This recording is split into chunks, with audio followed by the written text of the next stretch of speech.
Hello दोस्तों, आज हम लोग पढ़ेंगे वनस्पति जगत का पार्ट 3, जिसमें अभी बचा हुआ है एंजियोस्पर्म और पीडीए कांकरी। तो चलते हैं, आगे बढ़ते हैं, बुक रीडिंग करते हैं। चलिए, एंजियोस्पर्म पुष्पीय पादपों अथवा एंजियोस्पर्म में परागकण तथा बीजांड विशिष्ट रचना के रूप में विकसित होते हैं, जिसे पुष्प कहते हैं, जबकि जिम्नोस्पर्म में बीजांड अनावृत होते हैं। एंजियोस्पर्म पुष्पीय पादप है, जिसमें बीज फलों के भीतर होते हैं। यह पादपों में सबसे बड़ा वर्ग है। इनके वासस्थान भी बहुत व्यापक है। इनका माप सूक्ष्मदर्शी जियोग्राफिया से लेकर सबसे ऊंचे वृक्ष यूकैलिप्टस में 100 मीटर से अधिक ऊंचाई तक होता है। इनसे हमें भोजन, चारा, ईंधन, औषधियाँ तथा अन्य दूसरे आर्थिक महत्व के उत्पाद प्राप्त होते हैं। ये दो वर्गों द्विबीजपत्री तथा एकबीजपत्री में विभक्त होते हैं।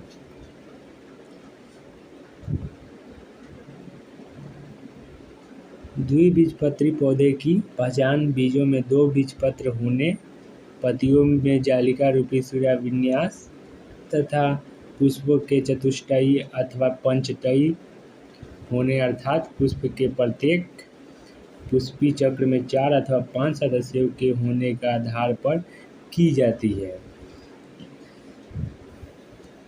फिर दूसरी ओर एकबीजपत्री पौधे के बीज में केवल एक बीजपत्र का होना, पत्ती में समानांतर शिराविन्यास एवं त्रिटयी पुष्प अर्थात प्रत्येक पुष्प चक्र में 3 उपांग होना एक बीजपत्री पौधे के विशेष अभिलक्षण है। द्विबीजपत्री पौधे के बीजों में 2 बीजपत्र होते हैं, जबकि एक बीजपत्री में 1 बीजपत्र होता है। फिर यहाँ देखिए, यहाँ साइकस पाइनस गिनकागो का ये जिम्नोस्पर्म का एग्जाम्पल है। पिछला अध्याय का है साइकस पाइनस शिकागो, वामन शाखा है, उसमें वामन शाखा देख लीजिए। यहाँ लंब प्रो है और बीज है इसका। आगे चलते हैं।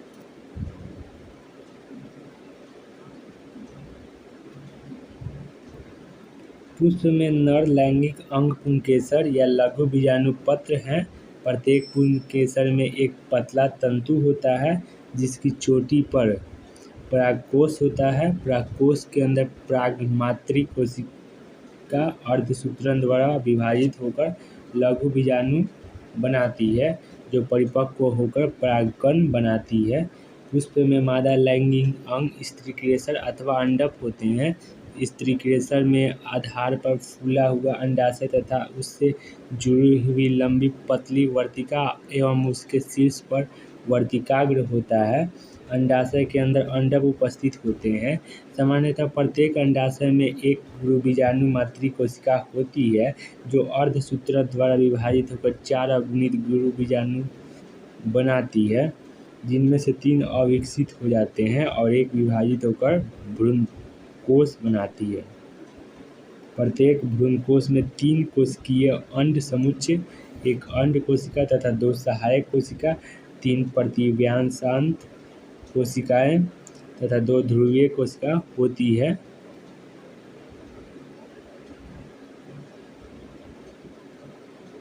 दो ध्रुवीय कोशिका आपस में जुड़ जाती है, जिससे द्विगुणित द्वितीयक केंद्रक बनता है। परागकोश से निकलने के बाद हवा अथवा अन्य एजेंसियां द्वारा स्त्रीकेसर के वर्तिकाग्र को स्थानांतरित कर दिए जाते हैं। इस स्थानांतरण को परागकण कहते हैं। परागकण वर्तिकाग्र पर अंकुरित होते हैं, जिससे परागनली बनती है।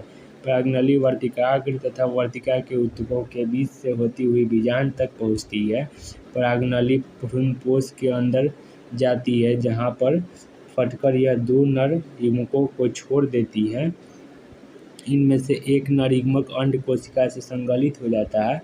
युग्मक संलयन एक युग्मनज बनता है ब्रैकेट में लिन संलयन। दूसरा नर युग्मक द्विगुणित द्वितीयक केंद्रक को संगलित करता है जिसे त्रिगुणित प्राथमिक भ्रूणपोष केंद्रक बनता है ब्रैकेट में ली संलयन।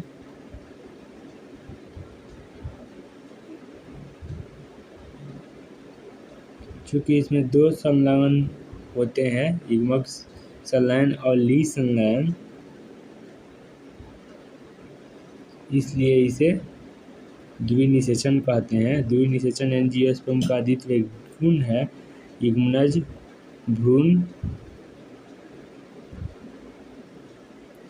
यहाँ कुछ एंजियोस्पर्म द्विबीजपत्री एकबीजपत्री का एग्जाम्पल है। भ्रूण ब्रैकेट जिसमें एक अथवा दो बीजपत्र हो सकते हैं में विकसित हो जाता है और प्राथमिक भ्रूणपोष केंद्रक भ्रूणपोष में विकसित हो जाता है। भ्रूणपोष विकासशील भ्रूण का पोषण प्रदान करता है। इन घटनाओं के दौरान बीजांड से बीज बन जाते हैं तथा अंडाशय से फल बन जाता है। निषेचन के बाद सहायक कोशिकाएं तथा प्रतिव्यासांत कोशिकाएं लुप्त हो जाती है। एंजियोस्पर्म के जीवन चक्र 3.6 में दिखाया गया है। देखे कहाँ है 3.6? देखिए यहाँ पहले यहाँ से स्टार्ट करते हैं। परागकोश है, तंतु है, परागकोश है, फिर यहाँ गुरु बीजाणु या मातृक गुरु बीजाणु है, गुरु बीजाणु नहीं है, लघु बीजाणु धानी है, फिर यहाँ लघु बीजाणु है, फिर लघु बीजाणु परागकण है, फिर नर युग्मकोद्भिद होगा, फिर युग्मक है, फिर अंड है, फिर युग्मनज है, फिर भ्रूण है, फिर पेड़ है पौधा, फिर इससे पेड़ पौधे से फिर अंडाशय इसमें से निकलेगा या परागकोश से होगा या अंडाशय से, फिर वर्तिकाग्र है, फिर गुरु बीजाणु धानी है, बीच वाला उसी के बीच में गुरु बीजाणु मातृक कोशिका है। गुरु बीजाणु धानी को बीजांड भी कहते हैं। इधर जो लघु बीजाणु यहाँ जो लघु बीजाणु परागकण नर युग्मकोद्भिद युग्मक अंड तक युग्मकोद्भिद या एन संतति कहते हैं और बाकी सब बीजाणु उद्भिद 2n संतति में आता है। वो है जहाँ अंडाशय है, गुरु मातृक कोशिकाएं हैं, सब आता है 2n में। एंजियोस्पर्म का जीवन चक्र खत्म। अब आया पादप जीवन चक्र तथा संतति या पीढ़ी एकांतर। पादप में गुणित तथा द्विगुणित कोशिकाएं माइटोसिस द्वारा विभक्त होती है। इसके कारण विभिन्न काय अगुणित तथा द्विगुणित बनते हैं। अगुणित पादप काय माइटोसिस द्वारा युग्मक बनाते हैं। इसमें पादप काय युग्मकोद्भिद होता है। निषेचन के बाद युग्मनज भी माइटोसिस द्वारा विभक्त होता है, जिसके कारण द्विगुणित स्पोरोफाइट पादप काय बनाता है। इस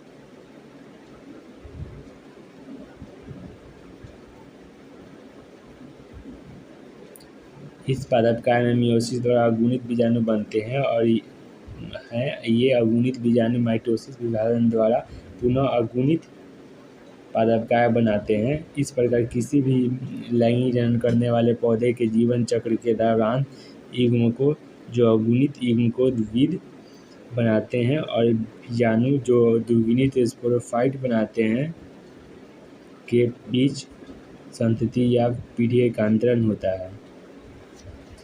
यद्यपि विभिन्न पादप वर्गों तथा उनके व्यष्टियों में निम्नलिखित पैटर्न प्रदर्शित पाया जाता है। फिर यहाँ दिया हुआ है पहला का वही बीजाणु उद्भिद या स्पोरोफिटिक संतति में केवल एक कोशिका वाला युग्मनज होता है। इसमें कोई मुक्तजीवी स्पोरोफाइट नहीं होता। युग्मनज में मियोसिस विभाजन होता है जिससे अगुणित बीजाणु बनते हैं। अगुणित बीजाणु में माइटोटिक विभाजन द्वारा युग्मकोद्भिद बनते हैं। ऐसे पौधे में प्रभावी प्रकाश संश्लेषी अवस्था मुक्तजीवी युग्मकोद्भिद होते हैं।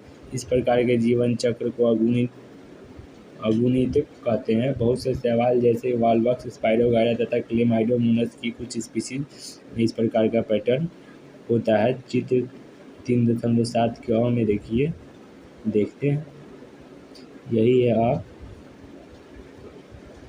युग्मक का जनन हो रहा है यहाँ, फिर युग्मक संलयन, युग्मनज, फिर मियोसिस हो रहा है, फिर बीजाणु से युग्मकोद्भिद, फिर युग्मक जनन, वही है इसका अगुणितक है। ये आइए पढ़ते हैं दूसरा। कुछ ऐसे उदाहरण भी हैं जहाँ पादप में द्विगुणित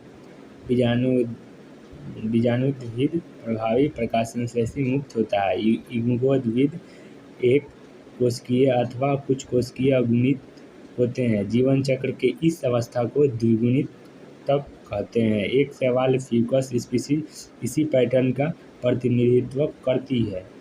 3.7 का ब देखिए, ब है। एक शैवाल फ्यूकस स्पीशीज इसी पैटर्न का हाँ ठीक है। साथ ही सभी बीजीय पादप जिम्नोस्पर्म एवं एंजियोस्पर्म इसी पैटर्न का अनुसरण करते हैं, जिससे युग्मकोद्भिद अवस्था कुछ कोशिकीय से बहुकोशिकीय होती है।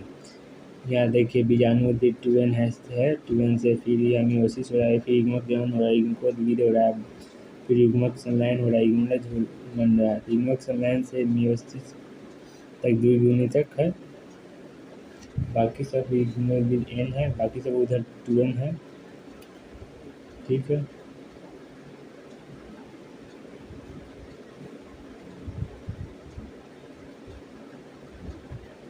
तो लास्ट है ब्रायोफाइटा तथा टेरिडोफाइटा में मिश्रित अवस्था अर्थात दोनों प्रकार की अवस्थाएं देखने को मिलती है।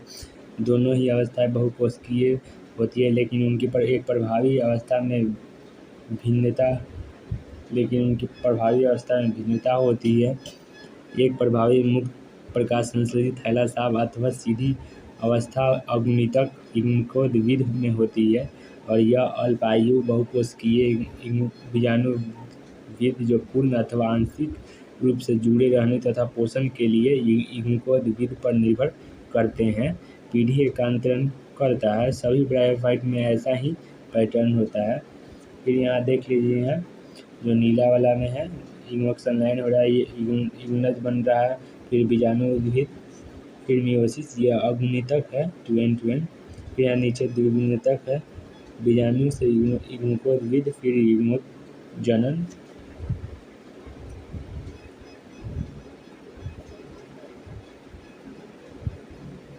द्विगुणितक बीजाणुद्भिद प्रभावी मुक्त प्रकाश संश्लेषित संवहनी पादप काय होता है। यह बहुकोशिक मृतजीवी स्वपोषी मुक्त लेकिन अल्पायु अगुणित युग्मकोद्भिद से पीढ़ी एकांतरण करता है। ऐसा पैटर्न को अगुणित तक जीवन चक्र कहते हैं। इसके कुछ अपवाद है। अधिकांश शैवाल में अगुणितक पैटर्न होता है। उनमें से कुछ जैसे एक्टोकॉर्पस, पॉलीसिफॉन या कैल्प में अगुणितक द्विगुणितक पैटर्न होते हैं। फाइकस एक शैवाल है जिसमें द्विगुणितक पैटर्न होता है। अब सारांश पढ़ना है, पढ़ लीजिएगा।